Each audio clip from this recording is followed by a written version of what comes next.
Facebook বা ইনস্টাগ্রামে account খোলা থাকলে স্কুল থেকে বের করে দেওয়া হবে, এমনই সিদ্ধান্ত নিল স্কুল কর্তৃপক্ষ।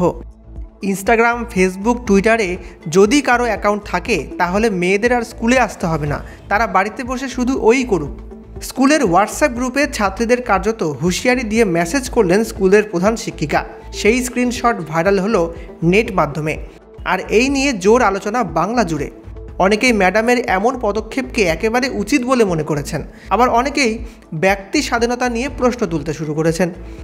বারাসাত কালীকৃষ্ণ উচ্চ বালিকা বিদ্যালয়ে ঘটল এমনই কাণ্ড। স্কুলের প্রধান শিক্ষিকা স্কুলের একটি হোয়াটসঅ্যাপ গ্রুপে মেসেজ করে লিখেছেন, সোশ্যাল মিডিয়াতে যদি কোনো মেয়েকে দেখা যায় তাহলে তাদেরকে আর স্কুলে রাখা যাবে না, তারা বাড়িতে বসে শুধু ওই করুক, পড়াশোনার আর দরকার নেই, সোশ্যাল মিডিয়ায় কেউ থাকবে না। মা বাবারা নিজেদের ফোন আপনার মেয়ের ভালোর জন্য মেয়েকে দেবেন না। যাদের অ্যাকাউন্ট আছে তারা ডিলিট করো, তা না হলে ক্যারেক্টার সার্টিফিকেট পেতে সমস্যা হতে পারে। সকলকেই বলা হচ্ছে ভালোর জন্য।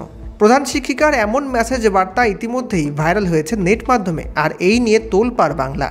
অনেকেই বলছেন ছাত্রীদের ভালোর জন্য প্রধান শিক্ষিকা যা লিখেছেন তা ভালোই লিখেছেন, এ নিয়ে অযথা বিতর্কের কিছু নেই। যদিও অভিভাবকদের আরও একটি অংশ বলছেন এতে ব্যক্তি স্বাধীনতা খর্ব হচ্ছে, এতে আদতে ভালোর থেকে ক্ষতি হতে পারে।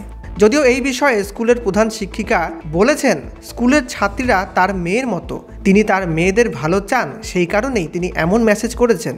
তিনি একা সিদ্ধান্ত নেননি, স্কুলের পরিচালন সমিতির সকলের সঙ্গে আলোচনা করেই এমন সিদ্ধান্ত নেওয়া হয়েছে বলে তার দাবি। করেছি সম্পূর্ণ আমার মেয়েদের ভালোর জন্য। আপনারা যদি চান গার্জিয়ানদের সঙ্গে কথা বলতে পারেন, কারণ গার্জিয়ানরা কিন্তু তারাই রিকোয়েস্ট করেছে, তাদের কথাতেই কিন্তু আমরা উদ্যোগী হয়েছি। কারণ প্রথমেই তো মেয়েরা ওরকম আমরা বুঝিনি, মানে ওদের ক্ষতি হচ্ছে, গার্জিয়ানরাই আমাদেরকে বলেছেন, তারপরে আমরা দেখেছি এতে মেয়েদের ক্ষতি হচ্ছে।